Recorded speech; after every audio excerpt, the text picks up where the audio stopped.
Hi everyone, on an extra special, the absolute end of Season 1 episode of Tabletop Escapades. What this is we're just sitting down and we're talking. We're talking about Tabletop Escapades, we're talking about the characters, we're talking about the story, we're talking about how we felt about stuff, and maybe what we're kind of thinking for the future. So it's going to be a little loosey-goosey. We'll kind of go through things one by one.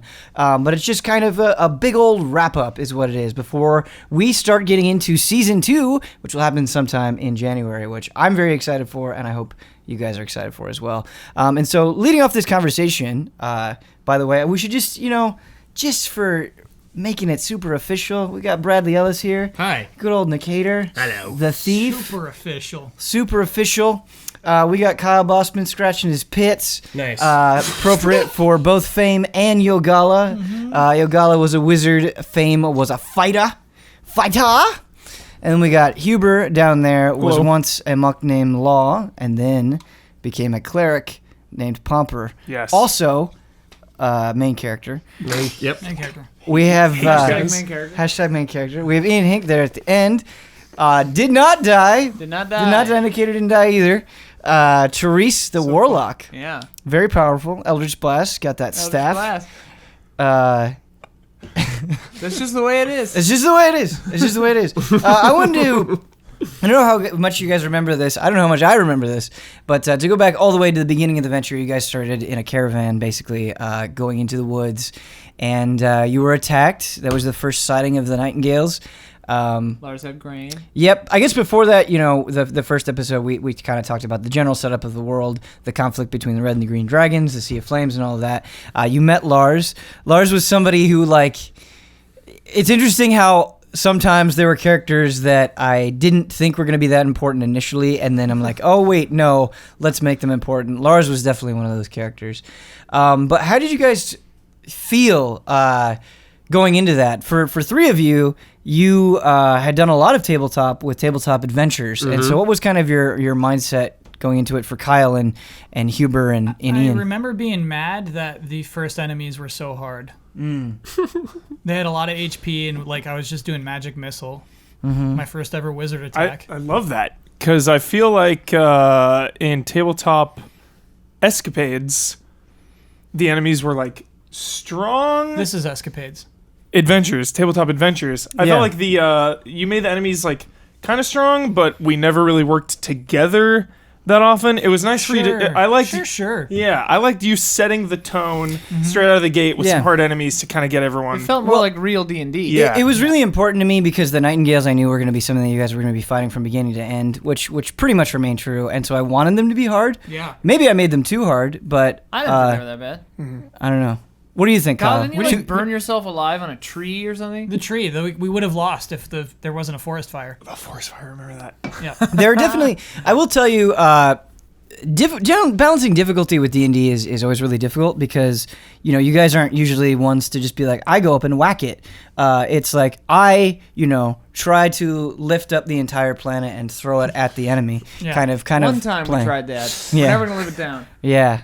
No. But that's okay. I definitely think we did have some encounters that were either too easy or too hard. But because of that, and it's not always done super gracefully, there are things that I will do in the encounter to try to push it one way or the other a little bit, and it doesn't always work.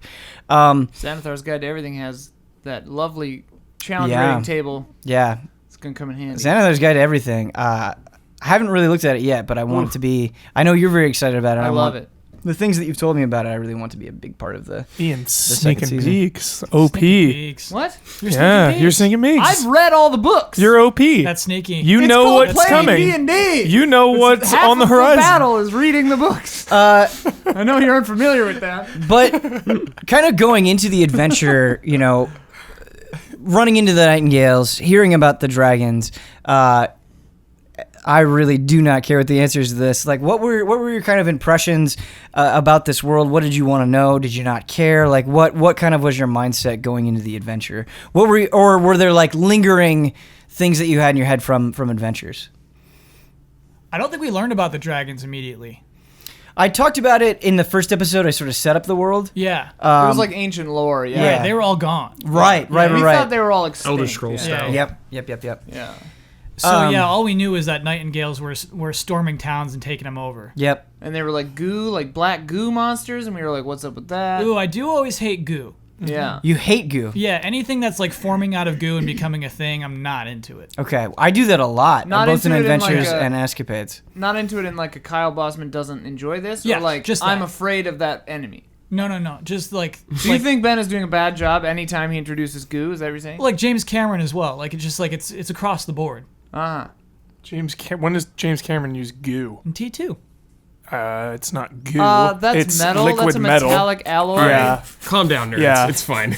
You know, Kyle, because of that, I think I will definitely We try got to, as someone who definitely overuses goo, I will try to lay off of the goo in season 2. I love goo. We love have goo. Goo fans, you know what I mean? Like, Yeah. As long as it's not Goo Swenson. No, but now, but now, Swanson. you know, then that's the thing. Things are getting revealed during this episode. Now, if I use goo, it's like, what does Kyle think of this? Kyle's checked out. Yeah, but you'll get in his head, mental damage. Yeah, mental damage. So if you want to throw a wrench in him, Right. Yeah. But that's like checkout damage too. That is. No, you want to be as engaged as possible. Brad, you were new to Dungeons and Dragons, really. So what did you think going into the adventure? I had no idea what was going on. Yeah. I was like, how do I attack? When can I speak to attack? When can I do something? Kind of action thing. I mean, I still don't know what the hell I'm doing most of the time. Yep. But guys super should really read the overwhelmed. book. Super overwhelmed. You know, I have to say for you, Brad, specifically, there were definitely still some times where, you know, we would repeat things or go over the rules again, but there were definitely, especially later on in the campaign, you were like, oh no, I'm going to do this thing that I have. And I think as time went on, you made more of a considered effort. Well, because to it came to a point where we wouldn't do anything. We would just do really stupid stuff and never move the plot along ever. Right. So I was like, let's do a story. Yeah. Like, how many episodes were we trying to talk to the Baron?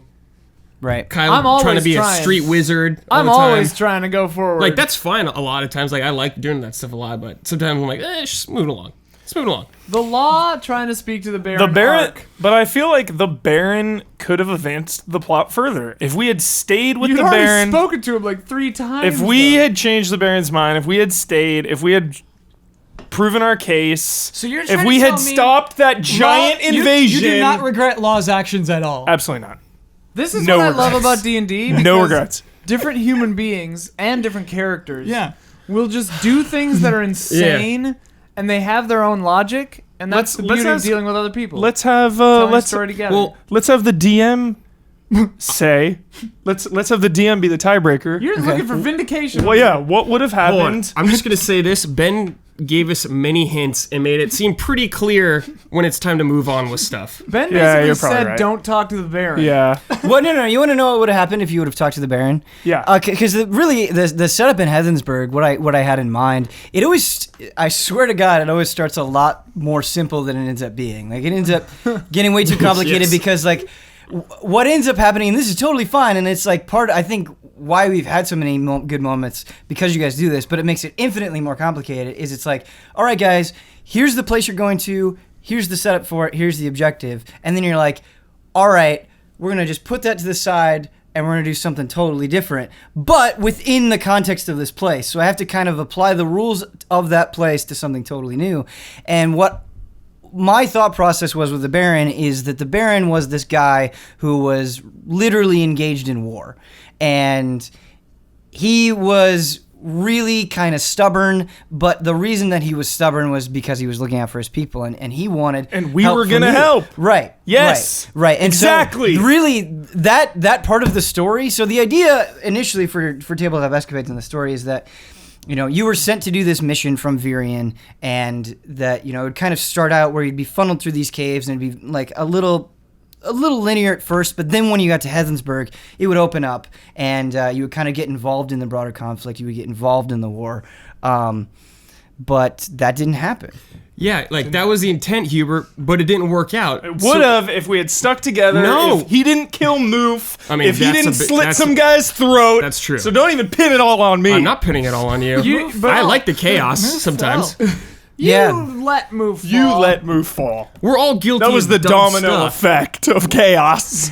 That was the origin. I mean, But I that mean, was. the That's thing- when I feel like it really fell apart. The thing with Law, But it though, was is fun. that's so funny about it is, like, you literally had like 4 chances where people are like, if you don't leave now, you will die. And then you still were just like, I'm gonna talk to the Baron. Yeah. Yeah, Ben. Actually, I got The Baron himself was like, I don't want to talk to you. Please leave. I got some lingering Heathensburg questions. Okay.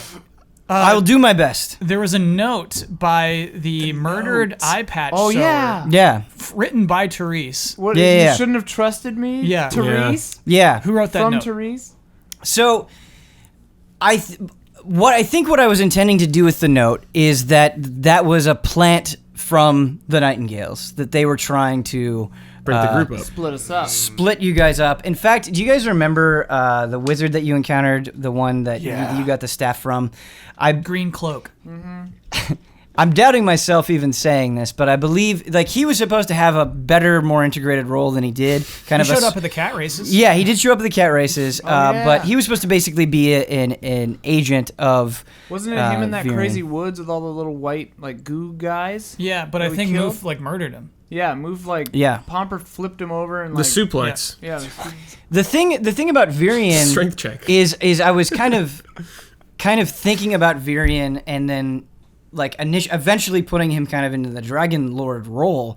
It wasn't always going to be that way. Like at the start, at the onset of the adventure, Virion was actually a good guy, but I kind of thought about the idea of somebody, doing this rebellion, like getting everybody together, like, oh, that's a perfect opportunity for somebody who can do that, who is evil, to like basically get everybody in the right place, sending the right message, basically kind of using deception as the ultimate tool. So they were able to get info on us because we were hired by Virion. Right, but the timeline with it, like the Virion being the Dragon Lord was not done until like the final arc of the story. My favorite thing about that is the Nightingales were trying to split us up, and then I imagine them like they're spies watching us, and they're just like, oh, they're just gonna tear themselves apart. Yeah. They're just gonna do it for us. Yeah.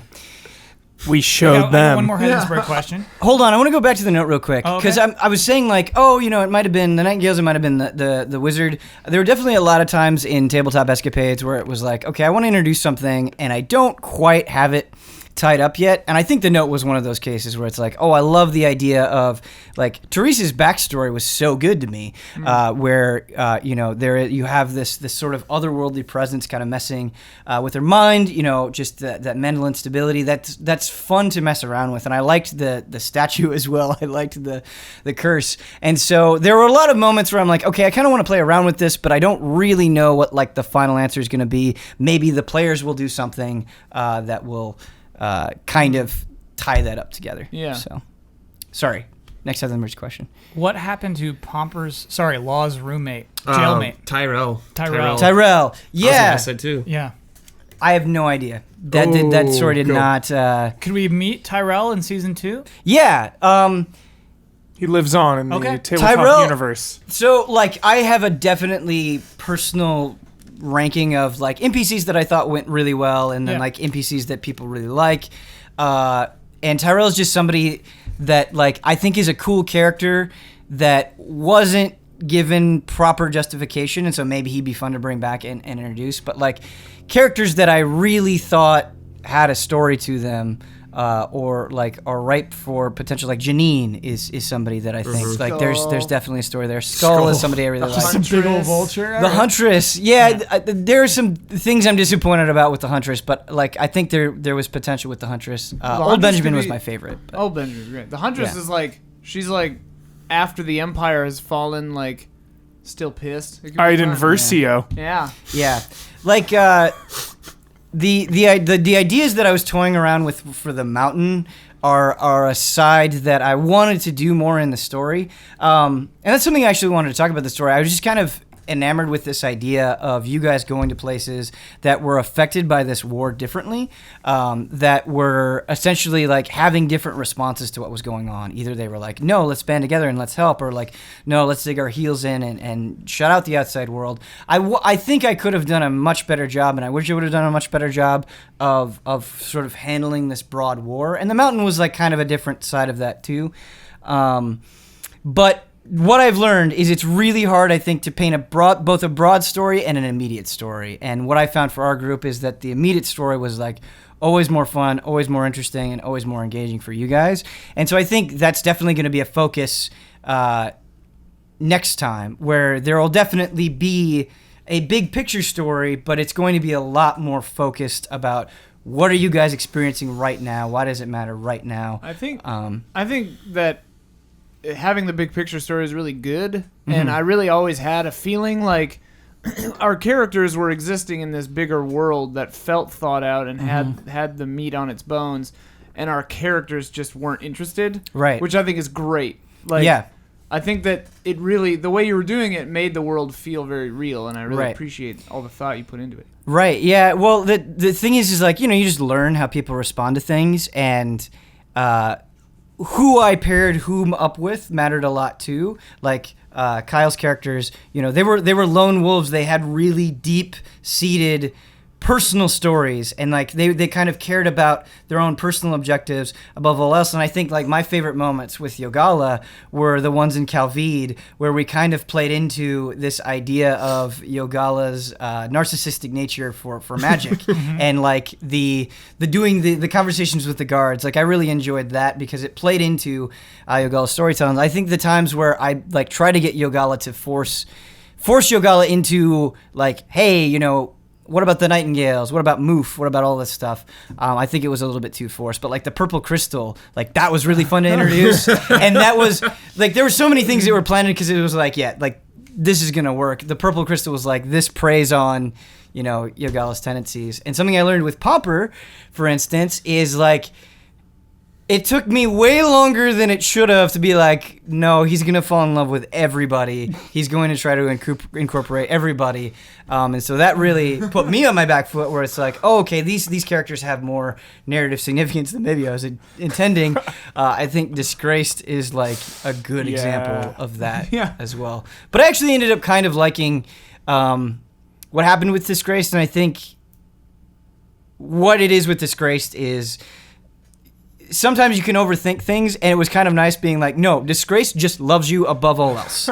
Like, whatever he does it because he thinks it's going to make your opinion of him more favorable. And it was a really simple kind of character, but I think that simplicity made it work, I guess. I have a question. Yeah. So, one of my favorite parts of the story was real early on was Law's backstory with Emperor Dread and Prince Ragnar. Did you ever have plans to incorporate any of that? Yeah, the thing with Emperor Dread is I loved Emperor Dread. My goal was to incorporate Gotta read that book. everyone's backstory into the thing, and I think we had a little bit of that here and there. We did a pretty good job of that. Therese, I think, with like kind of the statue and stuff like that could have been handled better, but we had a little bit of it. Yogala and the cat races, and Zizi, I think we had some of that with Fame and the Princess of Peace, Nicator and the Black Rose. But Law and Pomper, I think the reason why, like I always wanted to incorporate Pomper's parents, Emperor Dread, Pepe in a meaningful way. I think the reason why it was harder with Huber's characters is because Huber was the one that ended up getting the most involved with the main story. And so, Main character. because it was like, I am going to insert all of the green dragons into myself. Like there felt like there was always enough going on there. But yeah, no, I think the best D&D stories are the ones that are the most personal to the players, and Huber definitely gave me a lot to work with that I didn't use. Huber, while you were gone, I got to play Adventures of Pepe. Yeah, he was Pepe. Yeah. Dude. Yeah. They're pretty great. You're telling me this now? Yeah. I gotta watch this. Yeah, it's cool. The two standalone ones. Yeah. I have a question for you guys. What were, I guess, either your favorite kind of arcs, parts of the story, character moments, whatever it was, just times where you were enjoying Tabletop Escapades the most? The first things that come to my mind, I really liked kind of, it was early where Yogala and Therese were alone together in that like dungeon, and we found those bodies and Mini burned them dungeon. up, and that's where we found Moof and all that. Like that was a really cool little buddy comedy with these two people who like probably wouldn't get along really. It was like puzzle solving room by room. Right. Yeah. Like this one, I got to use my magic hand to open that thing and then like burning people and things. Oh yeah, It weren't was we cool. like resting or something? You're Yeah, you guys were Yeah. asleep. Yeah. And So then we took the bolt. I really liked the fun thing with Therese is I really like how the backstory informs the mental state, you know. So like seeing the mind flayer in that town, and Therese going crazy. I really like stuff like that. I mean, I'm hoping season 2. It seems like things might head in that direction too, because there's the tease of the father, who was probably my patron, like not being there, and like this robed figure, like who knows. But yeah, moments like that are really fun. The eye patch was good. Yeah, eye patch is Heavensburg really was funny. Nuts. Like Heavensburg was nuts. Like Kuo going missing. I loved Hubert taking stuff into the church all the time, trying to get it healed. That was so fun. Because it got worse every time. Every That time, was just Law, got right? Oh yeah, Law. That was it. Yeah. Heal us up. And the first time they were like polite with you. Yeah. I think I kicked the She's door cooking open the more first time, Yeah. and I was very antagonistic I did about a it. persuasion check. I was like, "It's the wind." Yeah, it was the wind. It's the wind. I That think- was it. Yeah. I think part of the reason Heavensburg was so much fun and definitely a learning point for the future is I don't think there was a more dramatic arc in any of the arcs than Heavensburg, because really truly Heavensburg was just a town. There was nothing else to it. I mean, it was undergoing war, so there's that point of stress. But like with both Tabletop Adventures and with Tabletop Escapades, I can just put you guys in a normal spot with nothing going on. There doesn't have to be like a broader mystery or some gimmick, and you will slit a dude's throat in the alley. You will launch yourself out of a catapult. That was my favorite moment. Was the catapult. You like the Never in catapult? my entire life have I wanted to succeed on a roll than the catapult. When you just died. I needed that Yeah, roll.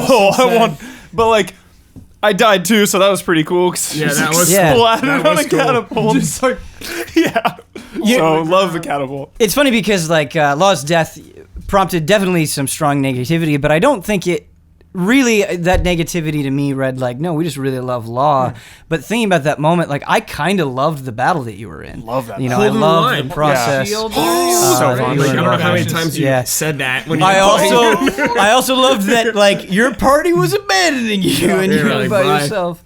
They had out. had enough. I love enough of the I love our Baron. characters like for that reason though, because we're like they will just do Yeah. what they're gonna do, and Gonna like they gave Law 3 shots, Like and they were just three too many shots. and we were just like, all right, see ya.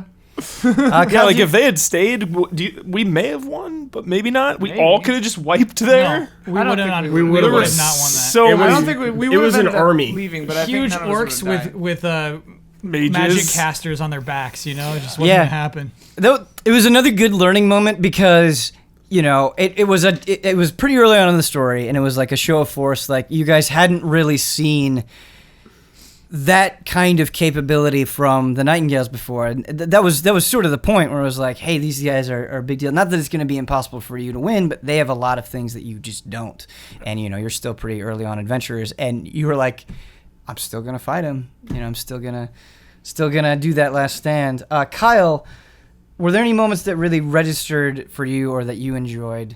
Yeah, I got a couple, so I'll go through them. Well, the first one, I just like there was a moment where Yogala and Nikator really cared about gold on the island. Yeah, Yeah, we kind of became like really good friends for Gold some buddies. reason. Yeah. And so we needed gold boys and things like that, and so I liked that part.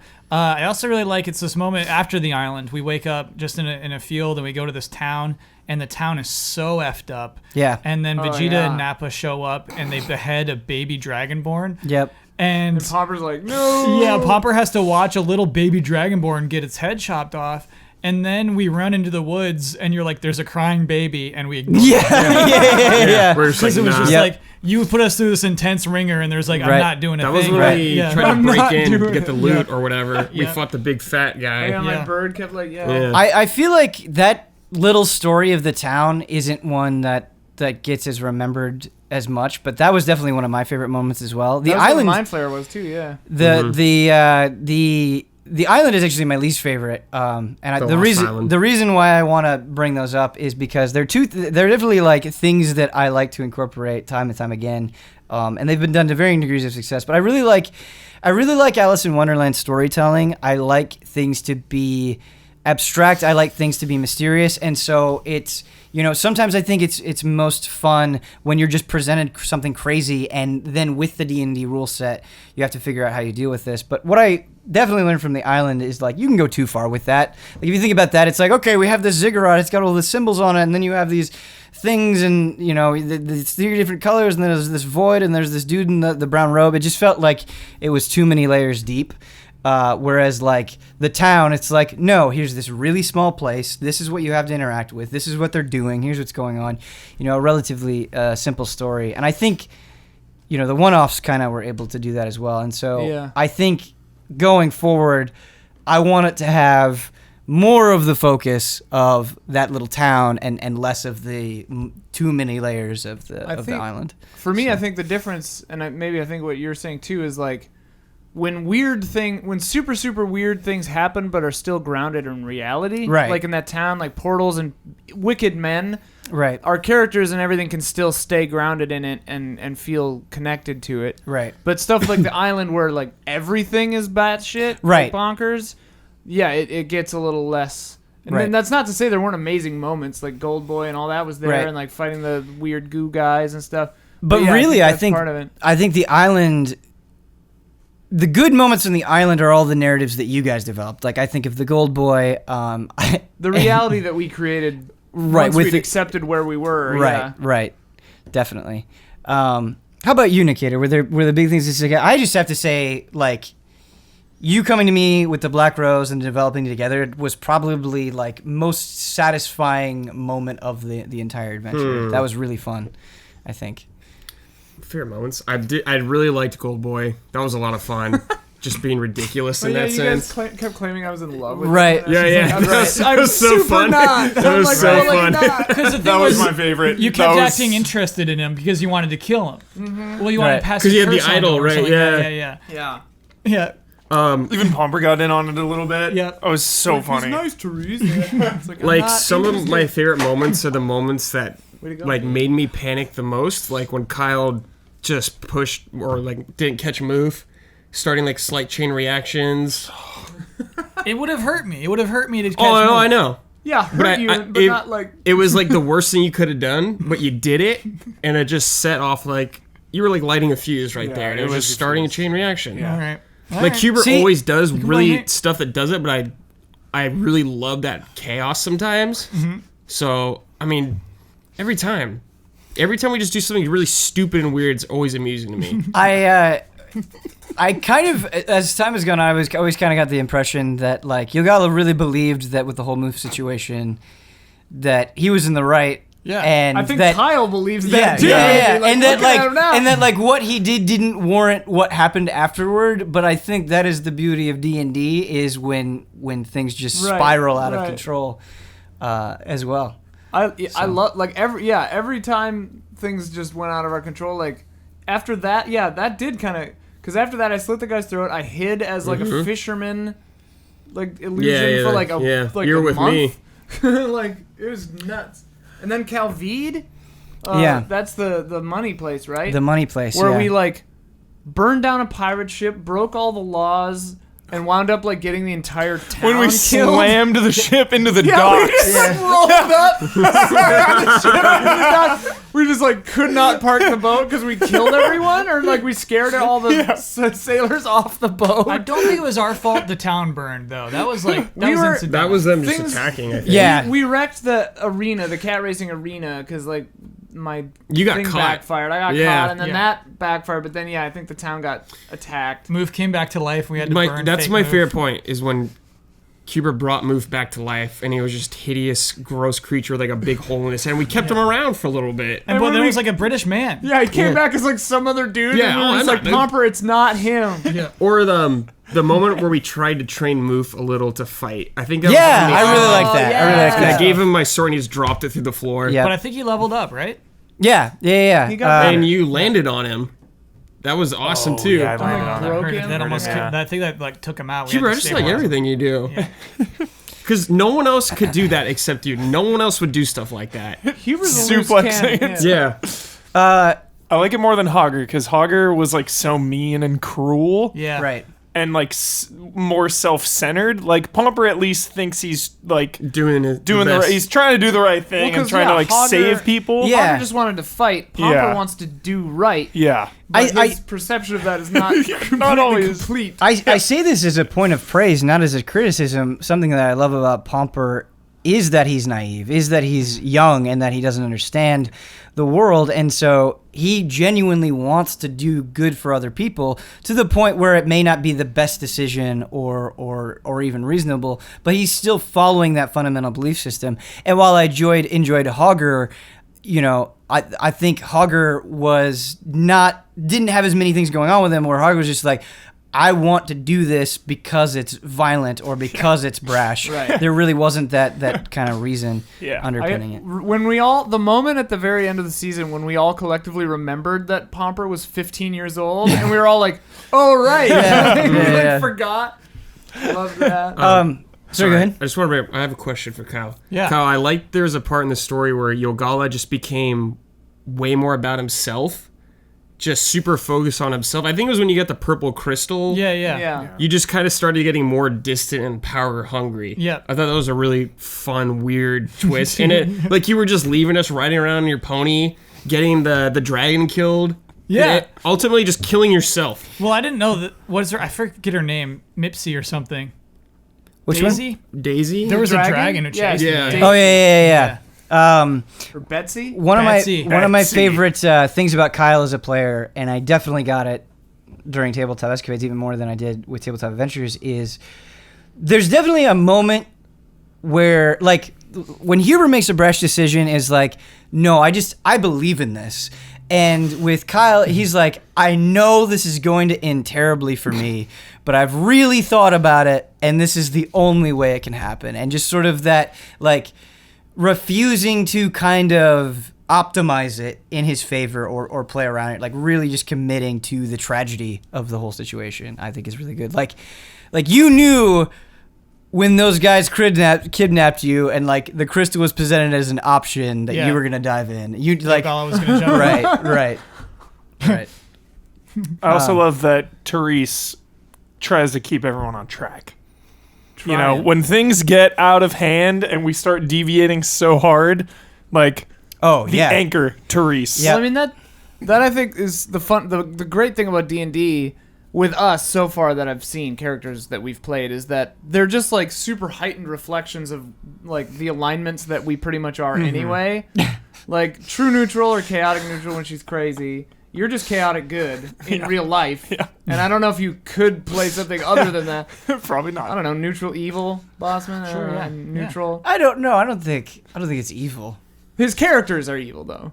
No, I don't think it's evil. Yogala was evil. Yogala is evil. Fame was evil. Well, Fame is a princess of Fame is the peace. Princess of Peace now. Now Fame is lawful good. Fame is the princess of peace. lawful good now. Yogala would sacrifice an entire town if Yeah. it made him stronger. He is evil. Yeah, I got to. Straight up. I felt like it was getting to a point with that at the end. Yeah, we were there. Like we were at that really point. power hungry. He wouldn't No. like intentionally kill them, I think, but he would certainly not help. But if it was like a choice of like, all right, you can leave as is, or if you sacrifice this entire town, you can get this really powerful magic, you would have gone for the magic.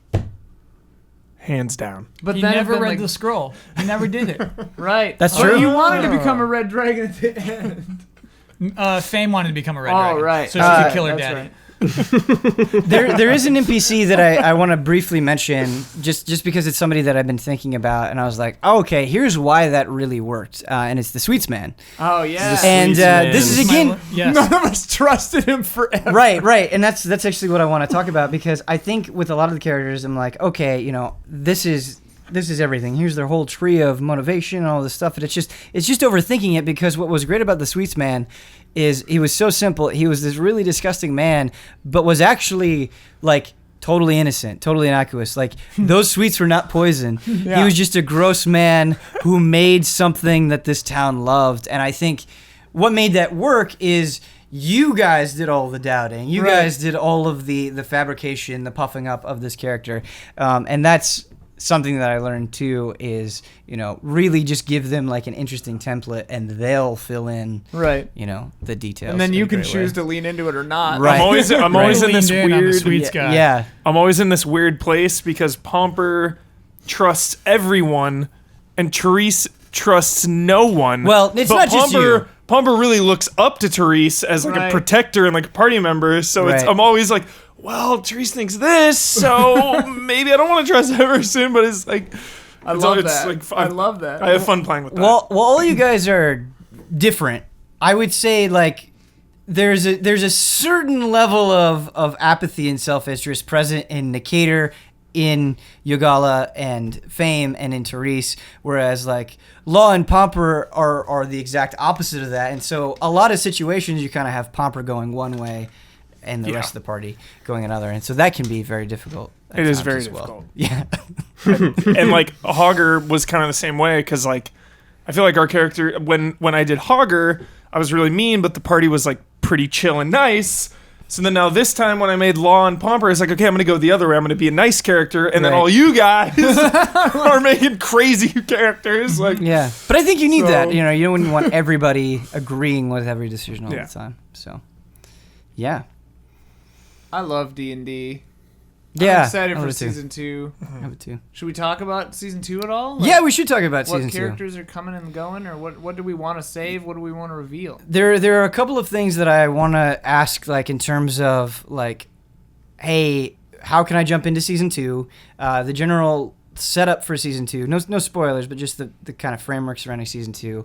And then I also want to talk about characters. So which one of those do you want to tackle first? Do your thing. Okay, so really quickly, I get a lot of questions, or I see a lot of feedback where it's like, man, you know, Tabletop Escapades is 80 plus episodes. I checked out at episode 10, and it's really hard to get back in. And I think that's fair. And I think 35 will catch you up to there. That's a recap. That's true. I think two things with that. And I think with the second season of Tabletop Escapades, the way that I am kind of toying around with the story in my head right now is, if you watched all of season 1 of Tabletop Escapades, you'll be rewarded for that. There will be things that happen that will really pay that off and really make that feel like an investment. That's my goal anyway. But at the same time, this is a new world. This is not just the Dragon Lord Part 2. The dragons are gone. There are, for the most part, no more dragons in this world. That really matters. That has a huge shift. So we've taken this place and we've just shaked it up a whole bunch. And so if you are jumping in for the first time, you should be able to watch this story and appreciate it from season 2, episode 1. So that's my goal anyway. The other thing is I would like to do more frequent and substantial recap episodes at like periodic points and be like, okay, you know, we did 10 episodes, 20 episodes, whatever we decide we can reasonably do, and be like, okay, what happened? Where are you guys feeling? You know, kind of check in a little bit more. I think that would be good. So please be understanding when those appear. Right. And not like rolling your eyes at poor Ben for not doing a new episode that week. Please be excited. Right. Yeah. And thank you for saying that, because you know, we have if you watch the latest fan art episode, which I encourage you to do, it's just fun. But like, we have people who, like, honestly, I'm not trying to demean us, but like, we're just dudes that get together and play D&D, and that's great. But it's really the community that's like, you're visualizing this, you're making this make sense, you're giving these characters, like, you're putting them in songs, you're doing art, like, you guys are really a huge component of that. And so I love doing fan art episodes, but there are people out there that are like, man, I just want the story to continue, or, oh man, you guys are doing a one-off, or all these things. But everything that we do, there's a group of people that, like, that's exactly what they wanted, and there's a group of people who are like, oh man, that's really wasn't what I was hoping for this week. And wherever you fall on that, I think that is totally fine. I understand. But also try to be understanding of the fact, like, just because we're not covering you this week, we'll get you next week. You know, we want to try to accommodate as many of the people who have as many different interests as possible. I think there are sizable people, based on the response to the one-off, that just wish we were doing more small stories all the time. But there are also people who want the big adventure as well. I do want to do more one-offs. I think those are very fun. I think those are refreshing. I think they're good for people who don't want to follow the story. I think those are like a good thing that we did at the end. And so I do want to do more of those in the future. Yeah. I kind of have more to say about the story of the setup, but I want to talk about characters. I want to throw it back to you guys. Because, Ian, hey, you love Therese. Sure do. Therese is sticking around. Yeah. Not changing. Therese will come back. It seems like she might be story relevant. I don't know. Yeah. Level 15 now, baby. Level 15, the goal of hitting 20. Gonna try to get to 20 without dying. Getting ever closer. Huber, my understanding, even though Pomper received a pretty dramatic transformation, is that you're sticking with Pomper. Is that true? Absolutely. Okay. I love human Pomper. now. Get ready for tail training. Tail training. Tail training. You've been thinking. I'm extremely excited about tail training. Good. Like I'm extremely anime-inspired tail attacks. excited. Okay. Yeah. I'm looking forward to like. What would I do? This is amazing. What anime? This anime. Oh, new. New anime. Yeah. New genre. I'm looking forward to Therese being like, Pomper, hide your tail. You're gonna freak out. This Well, I entire thought town. you could do some like invisible Oh, thing on the yeah, tail yeah. to like. I could. Sure. No, in season 2 we gotta stop doing that. It's a legitimate use. It's not. In I can season do a 2, spell that just makes him look like himself without the tail. Kyle, that's not. That's my one Yeah. request. Somebody's gonna bump up against that tail. That's real. Kyle, right. Yeah. That's real D&D. I know the rules. there is I've read them. there is one thing I want to say that like you just sort of have to accept. I think as a viewer of this show, you have to accept. Some things will get better. There will be highs and lows, and I think we should always be striving to improve. But on some deep level, I also think some things will never change. And I think accepting that and rolling with it could be Okay. good too. I don't know. Maybe that's a bad mentality. I'm just saying that disguise self is a legitimate legitimate. use of that you think. It's legitimate. I just make Pomper without a tail. Yeah, if something hits the tail, they'll hit it. Somebody's gonna hit that tail. Of course they will, and that'll be amazing. It's trip. This is a story right there. Hijinks, yeah. Popper and the all tail. hijinks begin Yeah, yeah. because I someone just trips on stand an with my invisible tail. back turned to the sidewalk, and people just keep tripping. Keep tripping. Trip checks. Yeah. Yeah. So Kyle, I don't want to put you on the spot. I don't know if you're ready to commit one way or the other, but you definitely said at the end of our tabletop that you were like, "Hey, I'm not super attached to fame. I might do something else." Where are you at with that character? Yeah, so I'd like to spend probably all of season 2 just with Fame, the Princess of Peace, like just doing cool stuff Okay. in her village. But you want it to be fame, not a new character. She's not gonna do any fighting. She's just gonna be reading books and Planting crops. Okay. Completely So we're gonna- not we're gonna with have two the, separate not with stories? The party. We just cut to you every so if often. you ever come visit her, she won't go with you. So I really think like that's probably my plans for season 2. So we're gonna have like this royal princess simulation. Stardew Valley. I gotta fess up to something. Yeah. There was somebody in the comments when we first introduced Fame. I forgot the name of her father, but it was like Schmoogelpuff. Yeah. And then somebody in the comments said, "Schmoogelpuff, I'm officially out of this series." And my comment in response was, it's probably good you leave now because I have a lot of plans with Schmoogelpuff. I'm Yeah. gonna heavily implement him and do all of Fame's future like story stuff. Yeah. And they didn't know I was being sarcastic. I think that person may have lost us one fan. That's fine. Tabletop Escapades. That's fine. Just to be clear, I'm just joking. Just joshing. I'm not gonna be Fame next season. Oh, you're not gonna be famous. No, Okay. It was all jokes. Wait, you guys That's all not? jokes. No, well, it's I just thought it's he hard. was going to be fame, but not living on a farm. Okay, sure. So I half thought you were Half joking. believe. Yeah. But you don't know what you're doing. I haven't fully thought it out, but I have lots of ideas. You have for lots the of character. ideas. Yep. Okay. Yeah. Do you think this character will be similar in personality to Andri, Yogala, or Fame, or something totally different? Something totally different. Okay. Yeah. All right. And Brad, I wanted to hit you up because you also expressed interest in not only changing your character, but doing something that people might be familiar with. Maybe. I have Maybe. a couple ideas, yeah. Okay. Nicator's going away. Nicator's That's it. going away. So we can say that for his sure. quest is over. Original intent was to get rich, so he could got rich. have his thief. Got rich. Yep. When old I've got all the Benjamin, money, baby. when old Benjamin died, he swore vengeance for Benjamin. Vengeance accomplished. They dead. So They're all dead. it's time to settle down Okay. and leave. Sure. I like that. What's interesting is, Kyle taking a new character.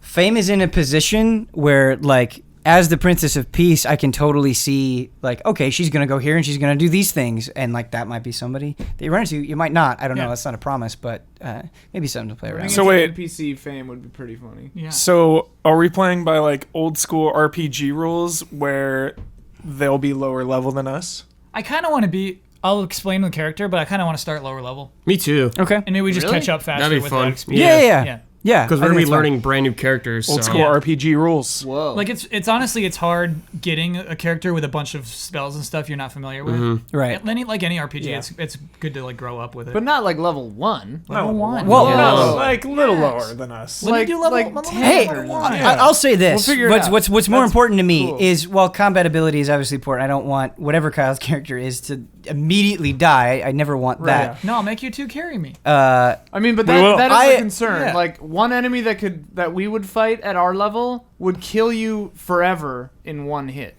Yeah. at level 1. I Fair got enough. some protection Fair spells. point. Even then. Who's- No, says but we it's have like to if fight? I have moves where it's like if someone takes damage that would kill them, instead they're at 1 health. Sure. So it's- But, like, level Okay. 1 characters have, like, 7 hit points. And if you take double your max, you're dead forever. We're routinely getting, like, 40 hit point Yeah. hits. It is something that we'll have to talk about, figure but it out. I Crunch will the say numbers. this. While obviously it's important that your characters are combat capable, you're going to be fighting things, I think it's relatively unavoidable.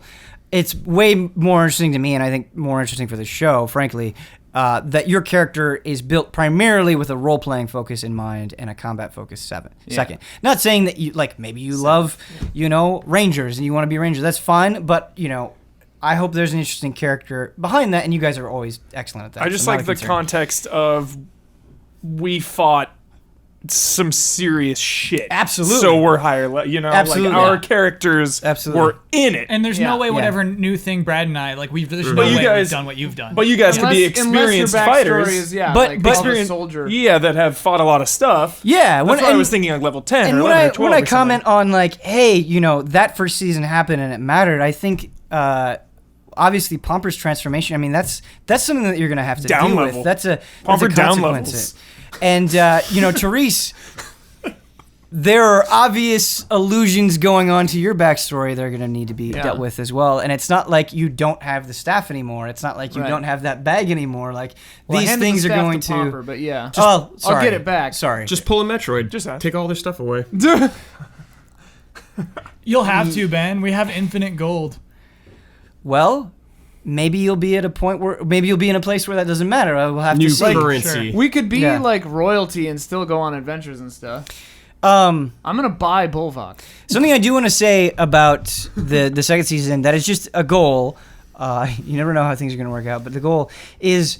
I definitely saw in the comments from you guys, and I was like frustrated with it too, where I think we actually had arcs where it's like, okay, we're fighting a lot here and doing crazy combat stuff, and that's fun, and then we're doing a lot of role playing here, and that's good, but there wasn't really ever at any point a good hybridization of both, and there wasn't a lot of time for you guys to prepare or reasonably shop for weapons or have just access to services.